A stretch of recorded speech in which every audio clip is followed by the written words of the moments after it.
keeping an eye on those live pictures. But first, we're going to our correspondent, Simon Marks. He is in Washington, D.C. Trent is in Berlin. They both join us live, but let's start off with Simon. Simon, enough momentum in Alaska for this meeting with Ukraine and European allies to take place. Ukraine clearly keen to get more meat on the bones. Oh, very much so. There's no question about that. I mean, I think it's hard to overstate the importance of what is going to play out here in Washington over the next few hours. In many ways, the most consequential meeting between any American president and European leaders, plus, of course, Volodymyr Zelensky, that is going, I think, really to determine the future direction of the Transatlantic alliance, because those European leaders and President Zelensky come here off the back of considerable movement in Vladimir Putin's direction over the weekend by Donald Trump following his summit meeting with the Russian leader in Alaska. Indications that some White House officials, particularly the president's special envoy Steve Witkoff, believe that there was a breakthrough during the course of those Alaska talks. I mean, certainly President Trump didn't indicate that when he briefed the press after the talks were over on Friday. Very brief remarks from him, and he appeared to intimate that the summit had largely failed, even though he described it as productive. But Steve Witkoff indicating that the Russians may be willing to embrace some kind of security guarantees for Ukraine once a peace agreement is signed. The Europeans and President Zelensky are going to want to drill down into that and find out precisely what he meant when he spoke of effectively offering Ukraine Article 5-like language, because that's a very imprecise phrase, according to the Europeans, and they want to understand what it means. And obviously, all eyes are going to be on that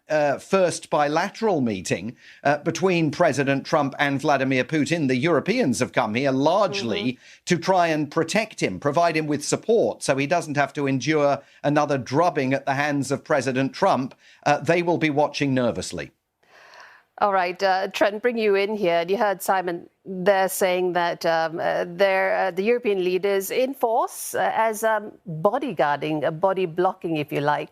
Well, tell us, what do you think they bring to the table and the significance of their presence here? Well, this has all been very hastily arranged by them. They were not expected to make this journey, but throughout Sunday we saw all of these statements being released in rapid succession saying that they were indeed making the journey across. And it is very much being interpreted here, as you say, as an attempt by them to show strength and unity with President Zelensky, to prevent him potentially being strong-armed into some sort of bad deal for Ukraine following President Trump's talks in Anchorage, Alaska. Now, we know that for the Europeans, there are a number of key issues on the agenda as part of that deal. Of course, security guarantees is one of them. They want to understand what that security guarantee would look like if Ukraine signs up to it and is attacked again by Russia. We also know they've been watching very cautiously some of this language around so-called land swaps or ceding territory. Now, there doesn't seem to be a joint position on this yet, but certainly some European countries, including Germany, have suggested that any discussion around ceding territory needs to be based on the current contact line in Ukraine. In other words, the front line where soldiers are fighting, not these large regions or swathes of territory that the Kremlin is reportedly keen to try and get its hands on. So, as Simon says, a hugely consequential day ahead diplomatically in Washington, D.C. Those European leaders, I think, will be not only wanting to try and provide moral support to President Zelensky, but also to try and make their own arguments about the support that they are providing Ukraine alongside the Trump administration. Well, Europe hasn't been able to make any headway on the war in the past 3 years. So does the EU have any new or even viable alternatives to end the conflict if talks fall through?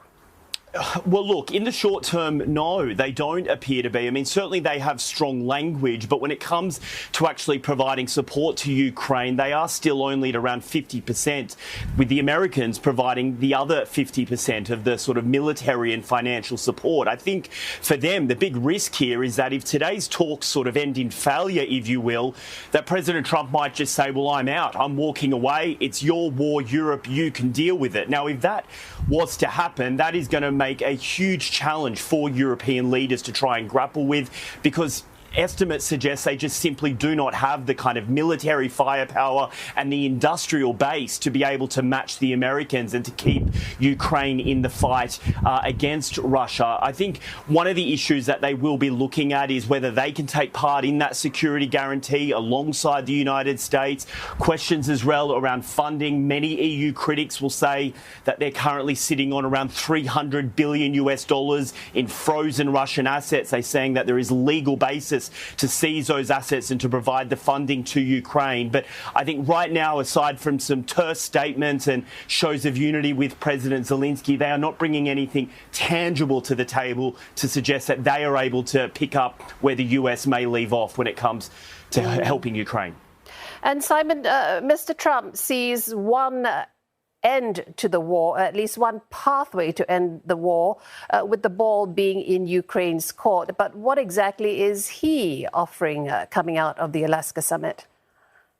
Well, that's very unclear. And one of the issues that European leaders have here today is that there's a huge gulf of trust now between them and the Trump administration, because last Wednesday, they thought they had secured Donald Trump's agreement to hold Vladimir Putin's feet to the fire in Alaska and to force him to prioritize Ukraine's concerns about any peacekeeping negotiation. And now they believe that he essentially welched on that agreement, that he adhered himself in large measure to Vladimir Putin's position. So to see Donald Trump taking to social media last night and talking about Ukraine having to accept that it's never going to become a member of NATO, it's never going to get Crimea back, raises fresh questions about precisely where Donald Trump currently stands. Is he willing at all to support Volodymyr Zelensky, who argues that you can't even begin negotiations without a ceasefire while his country is continuing to fight a war with Russia and come under assault? Or, as Donald Trump suggested cryptically in that posting on Truth Social, he said, remember how it started. He almost appeared there to be voicing again the false view that it was Ukraine that started the conflict. So it's going to be very challenging over the next few hours for Europeans to get a very clear sense of where he stands, but even more importantly, whether they can actually trust him. Leave it there for now. Simon Marks was in Washington, D.C., Trent Murray in Berlin. Thank you both.